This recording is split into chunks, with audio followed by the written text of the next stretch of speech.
दोस्तों आज से हम एक न्यू एनिमे स्टार्ट करने जा रहे हैं जो कि आज ही रिलीज हुआ है। तो चलिए एपिसोड 1 को शुरू करते हैं। तो एपिसोड 1 की स्टार्ट में हमें बताया जाता है हजारों साल पहले डूगू मोटियान जो डूगू फैमिली का एंसेस्टर था, उसने काफी खतरनाक मिस्टीरियस टेक्निक को सीखा था जो कि इतनी ज्यादा पावरफुल थी जिसकी मदद से किसी को भी आसानी से हराया जा सकता है। लेकिन उसकी इस टेक्निक को सीखने की वजह से सारी की सारी दुनिया उसकी दुश्मन हो गई और कैसे भी करके वो उसे मार कर उसके टेक्निक चुराना चाहते थे ताकि उसकी मदद से डूगू फैमिली बाकी दुनिया के लिए दुश्मन ना बन जाए, क्योंकि वो टेक्निक थी ही इतनी खतरनाक। और मोटियान से वो टेक्निक छीनने के लिए काफी लड़ाइयां हुई और जब मोटियान ने ये देखा कि उसकी डूगू फैमिली अब पूरी तरह से खत्म हो जाएगी तो उसने एक फैसला लिया और उसने अपनी जो सारी खतरनाक वाली टेक्निक थी उसे एक स्टोन के अंदर कैद कर दिया ताकि अब से वो टेक्निक किसी के भी हाथ ना लगे। लेकिन इस चीज से डूगू फैमिली का जो यंग मास्टर था वो काफी ज्यादा गुस्सा हो गया और उसने ये फैसला लिया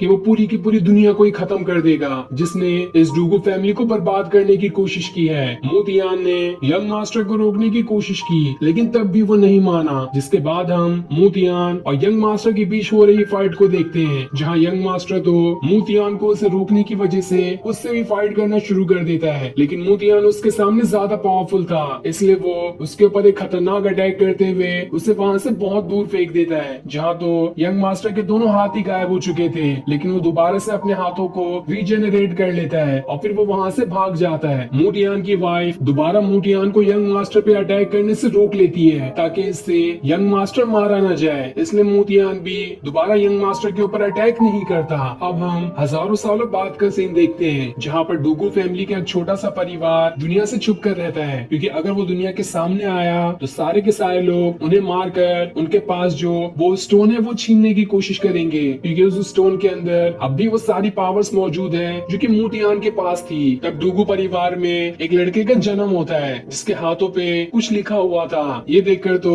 उस लड़के की माँ भी हैरान रह जाती है और जब डूगू फैमिली के एल्डर उस पावर वाले स्टोन को उस लड़के के पास लेकर जाते हैं वो चमकना शुरू कर देता है मानो उस स्टोन ने उस लड़के को चुना हो। ये देखकर तो सारे के सारे लोग एकदम हैरान रह जाते हैं और उस लड़के के जो फादर होते हैं वो इस चीज को देखकर उस लड़के का नाम बायतियान रखते हैं और आज से ये स्टोन हमेशा बायतियान के पास ही रहेगा, क्योंकि हजारों सालों में इस डूगू फैमिली के अंदर जितने भी बच्चे ने जन्म लिया था किसी को भी उस स्टोन ने नहीं चुना सिवाय बायतियान के। तभी वहाँ पर कुछ बदमाश लोग हमला कर देते हैं क्योंकि उन्हें जानकारी मिल गई थी कि यहाँ पर डूगू परिवार छुप कर रहता है और वो लोग यहाँ पर उससे वही पत्थर लेने के लिए आए होते हैं जिसके अंदर वो सारी की सारी टेक्निक मौजूद है। इसलिए वो एल्डर उन सारे बदमाश लोगों से फाइट करने के लिए जाते हैं, जहाँ एल्डर अपनी सबसे पावरफुल स्पिरिट को भी समन कर लेते हैं जो कि काफी खतरनाक दिखाई दे रही होती है और वो इसका इस्तेमाल करते हुए सारे के सारे लोगों के ऊपर अटैक करना शुरू कर देते हैं। वहीं कुछ बदमाश लोग कमरे के अंदर भी घुस चुके होते हैं, लेकिन तब बायतियान का फादर उन्हें भी वहाँ से भगा रहा होता है ताकि वो अपनी वाइफ और बायतियान को बचा सके। इधर एल्डर की स्पिरिट के सामने कोई भी नहीं टिक पाता और उनकी स्पिरिट काफी ज्यादा खतरनाक दिखाई दे रही होती है, लेकिन स्पिरिट की वजह से अब वो सारे लोग छुप छुप कर एल्डर के ऊपर अटैक करना शुरू कर देते हैं ताकि उन्हें मार सके। लेकिन अब वहाँ पर बायतियान का फादर भी आ जाता है, जहाँ वो दोनों मिलकर उन सारे बदमाश लोगों से फाइट कर रहे होते हैं, जहाँ एल्डर दोबारा से अपनी स्पिरिट को समन करके सारे लोगों के ऊपर अटैक करना शुरू कर देते हैं। और ये वाला अटैक इतना खतरनाक था कि सारे के सारे बदमाश लोगों को अपनी जान बचाते हुए वहाँ से भागना पड़ता है। तब उन सभी के जाने के बाद एल्डर अपने बेटे से कहते हैं कुछ लोगों को हमारे यहाँ पर भी होने के बारे में पता चल चुका है, इसलिए ये जगह भी हमारे लिए सेफ नहीं है, हमें यहाँ से भी जाना पड़ेगा, इसलिए सारा का सारा सामान पैक कर लो, हम अभी यहाँ से दूसरे शहर के लिए निकल जाएंगे ताकि वहाँ पर चैन से अपना जीवन गुजार सके। अब हम कुछ सालों बाद का सीन देखते हैं जहाँ पर बायतियान बड़ा हो चुका है। अब वो भागते हुए मिंग नाम की लड़की के घर पे आ जाता है जिसे बायतियान पसंद करता है और थोड़ी दिनों बाद ही उन दोनों की शादी होने वाली है। लेकिन मिंग के फादर ने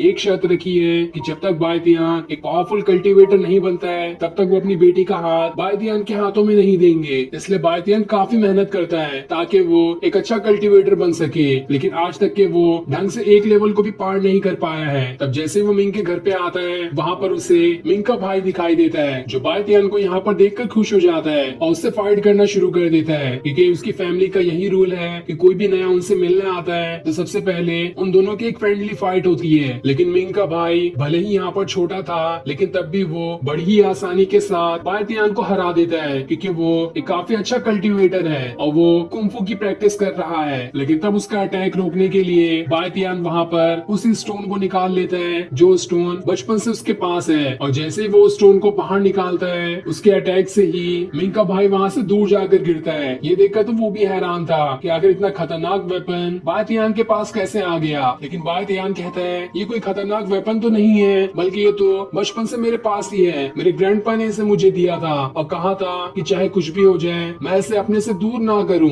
मैं तो ठीक तरह से ये भी नहीं जानता कि आखिर ये चीज क्या है। इसके बाद मिंग का छोटा भाई बायतियान से कह रहा होता है जब तुमसे मार्शल आर्ट की प्रैक्टिस नहीं हो रही है तो तुम क्यों ना कुंफू ही सीख लो, वो मैं ही तुम्हें सिखा दूंगा, क्योंकि तुम मुझसे बड़े हो और मैं छोटा होने के बाद भी तुम्हें हरा पा रहा हूँ। ऐसा ही रहा तो तुम कैसे मेरी बहन से शादी कर पाओगे? तुम तो मेरे फादर की शर्त भी पूरा नहीं कर पा रहे हो, यहाँ तक कि मेरी बहन भी तुमसे कहीं गुना ज्यादा पावरफुल है। तभी वहाँ पर मिंग भी आ जाती है, जिसे देखकर उसका छोटा भाई वहाँ से चला जाता है ताकि बायतियान और मिंग दोनों आपस में थोड़ी बातें कर सके। लेकिन यहाँ पर मिंग बायतियान से काफी ज्यादा नाराज होती है क्योंकि वो काफी टाइम के लिए कल्टीवेशन करने के लिए यहाँ से दूर चली गई थी और उसने बायतियान से ये कहा था कि जब मैं वापस आऊंगी तब तुम भी थोड़ी अच्छी टेक्निक सीख लेना ताकि तुम इतने पावरफुल हो जाओ कि मेरे फादर हम दोनों की शादी कराने के लिए मान जाए। लेकिन काफी सालों बाद भी जब मिंग यहाँ पर आई है तब भी बायतियान ने कुछ भी नहीं सीखा, इसलिए वो बायतियान से काफी ज्यादा नाराज होती है। इस पर बायतियान उसे मनाने की कोशिश कर रहा होता है। वो उससे कहता है ये जो फैमिली स्टोन मेरे पास है मैं इसे ही कल्टीवेट करने की कोशिश कर रहा हूँ ताकि इसे ही सीख सकूं। मेरे ग्रैंडपा ने कहा है कि ये स्टोन काफी ज्यादा पावरफुल है और इसे अगर मैं सीख लूं तो मुझ जितना पावरफुल इस पूरी दुनिया में कोई नहीं होगा। लेकिन मिंग कहती है तुम तो ये बात हमेशा से कहते आ रहे हो, लेकिन क्या तब भी तुमने इस स्टोन के पहले लेवल को भी अभी तक अचीव किया? तुमसे तो वो भी नहीं हो पाया है। ये सुनकर बायतियान काफी ज्यादा उदास हो जाता है। वो उससे कहता है क्या तुम्हें मुझ पर भरोसा नहीं है? मैं एक न एक दिन जरूर स्टोन की सारी पावर्स को सीख लूंगा। लेकिन मिंग उससे कहती है तुम्हें मुझसे किया हुआ वादा बिल्कुल भी नहीं याद है। हमने तो पहले ही वादा किया था कि जब मैं वापस आऊंगी तब तुम कुछ न कुछ तो अच्छे कल्टीवेटर बन ही गए होगे, लेकिन अभी तक तुम वही हो जो पहले हुआ करते थे। और अगर तुमसे ये नहीं हो पा रहा है तो तुम इसे छोड़ दो। जब तुम्हारे पास कोई स्किल ही नहीं होगी तो तुम मुझे बचा कैसे पाओगे, जिसका तुमने हमेशा से मुझसे वादा किया था कि तुम मुझे किसी भी खतरों में नहीं आने दोगे। लेकिन अभी तो तुम्हारी किसी से फाइट हुई तो उल्टा मुझे ही तुम्हें बचाने जाना पड़ेगा क्योंकि तुम तो मुझसे भी ज्यादा कमजोर हो। और इतना कहने के बाद वो उदास होकर वहाँ से चली जाती है। अब रात को बायतियान काफी ज्यादा उदास हो गया होता है, इसलिए वो मिंग के छोटे भाई के साथ बार में आ जाता है और वहाँ पर वो काफी सारी शराब पीना शुरू कर देता है ताकि अपनी सारी उदासी बाहर निकाल सके। तभी उसे वहाँ पर दो लोग एक लड़की को परेशान करते हुए दिखाई देते हैं, इसलिए वो सीधा एक कप उठाकर मोटे वाले आदमी के सर पर ही मार देता है, जिस वजह से वो मोटा आदमी कहता है आखिर ये किसने किया? तब वहाँ पर बायतियान आता है जो उससे कहता है ये मैंने किया। लेकिन ये सुनकर तो वो मोटा आदमी एकदम ज्यादा गुस्सा हो गया होता है। वो अपने स्वॉर्ड लिए सीधा बायतियान के ऊपर अटैक करने वाला होता है, जिस अटैक को तो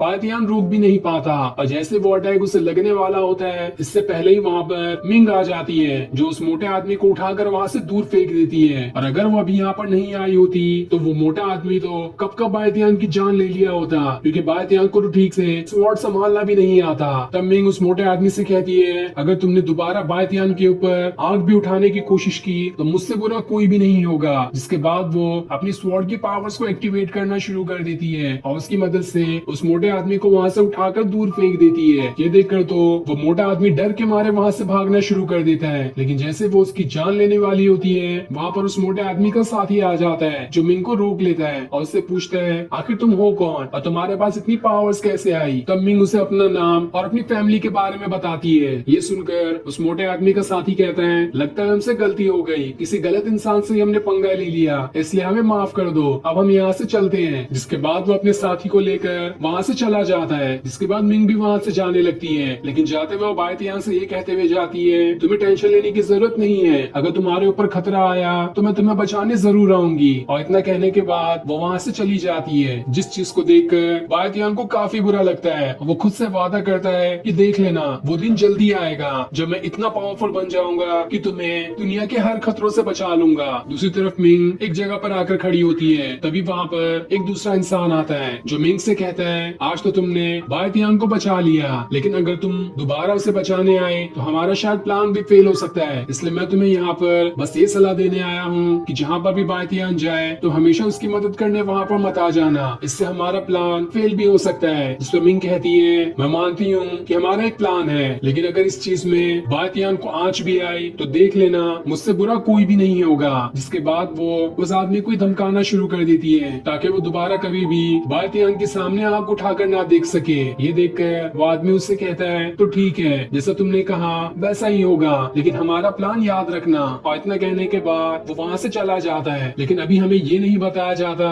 कि आखिर इनका कौन सा प्लान है जिसमें मिंग भी शामिल है। हो सकता है कि आगे के एपिसोड में रिवील होगा। दूसरी तरफ हम बातियान को देखते हैं जो चुपके से अपने घर पर आता है, लेकिन तभी वहाँ पर उसके फादर आ जाते हैं जो उससे कहते हैं सुबह जल्दी निकल जाते हो तुम और रात को लेट आते हो और तुम्हारी पूरी बॉडी से शराब की खुशबू आ रही है। तुमने तो हमारी फैमिली का नाम ही बर्बाद कर दिया। कहा तुम्हें एक पावरफुल कल्टीवेटर बनना चाहिए था और देखो तुम बस शराब के नशे में पड़े हुए हो। उस पर बातियान बहाना कर देता है अरे मैं तो मार्शल आर्ट सीखने गया था। लेकिन ये सुनकर उसके फादर गुस्से में उसे मारने उसके पीछे पड़ जाते हैं। लेकिन तब वहाँ पर बातियान के ग्रैंडपा आकर उसे रोक लेते हैं और उनसे कहते हैं आखिर तुम मेरे पोते को इतना परेशान क्यों कर रहे हो। ये सुनकर बातियान के फादर उसके ग्रैंडपा से कहते हैं आप ही की वजह से ये इतना ज्यादा बिगड़ चुका है, वरना तो मैं इसे मार मार कर एक अच्छा कल्टीवेटर बना दिया होता, पर आपने इसे बिल्कुल सर पर चढ़ा दिया है, इसलिए ये तो जल्दी कल्टीवेशन भी नहीं करना चाहता। तब बातियान के ग्रैंडपा उससे कहते हैं क्या सच में तुम मार्शल आर्ट कल्टीवेशन नहीं करना चाहते।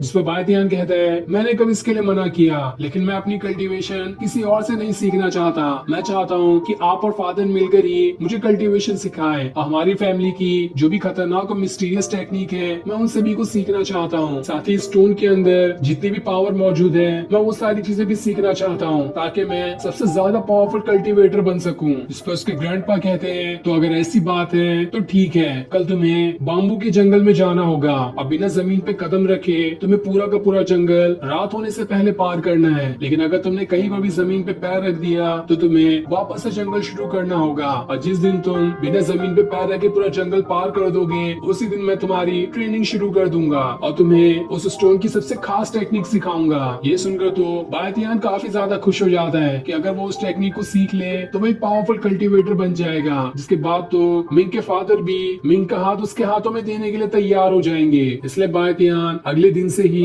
बाम्बू के जंगल में आ जाता है और वहाँ आने के बाद वो बाम्बू पे कदम रखते हुए आगे बढ़ना शुरू कर देता है। लेकिन काफी बार वो वहाँ से नीचे गिर जाता है, इसलिए वो दोबारा से अपना सफर शुरू करता है और आधे जंगल पार करने के बाद उसे बड़ा सा पत्थर उठाकर उसे अपने कंधे पे रखना था और उसे लेकर उसे सारे बाम्बू पे कूदते हुए आगे बढ़ना होता है। इसलिए वो ये भी करते हुए आगे बढ़ना शुरू कर देता है। लेकिन उसने कभी भी ढंग से मार्शल आर्ट की ट्रेनिंग कहाँ ली थी, इसलिए वो इस छोटी सी चीज को भी ढंग से नहीं कर पाता क्योंकि उसकी बॉडी के अंदर उतनी पावर्स मौजूद ही नहीं है। इसलिए उसे इस जंगल को पार करने में काफी मुश्किलों का सामना करना पड़ रहा होता है। लेकिन तब भी वो हिम्मत नहीं हारता और अपनी कोशिश करते हुए जंगल को पार करने की कोशिश कर रहा होता है, जहाँ वो मिंग के साथ बिताए हुए पलों को याद कर रहा था कि कुछ सालों पहले वो और मिंग इसी बाम्बू के जंगल में आया करते थे और वहीं पर मिंग ने बातियान को अपने फादर की शर्त बताई थी कि उसके फादर एक पावरफुल कल्टीवेटर को ही उसका हाथ देना चाहते हैं। उसी टाइम मिंग ने बातियान से ये भी वादा लिया था कि मैं अपनी मार्शल आर्ट की ट्रेनिंग के लिए दूसरे शहर जा रही हूँ ताकि वहाँ पर जाकर अपना कल्टीवेशन करूँ और जब मैं यहाँ से वापस आऊंगी तब तुम भी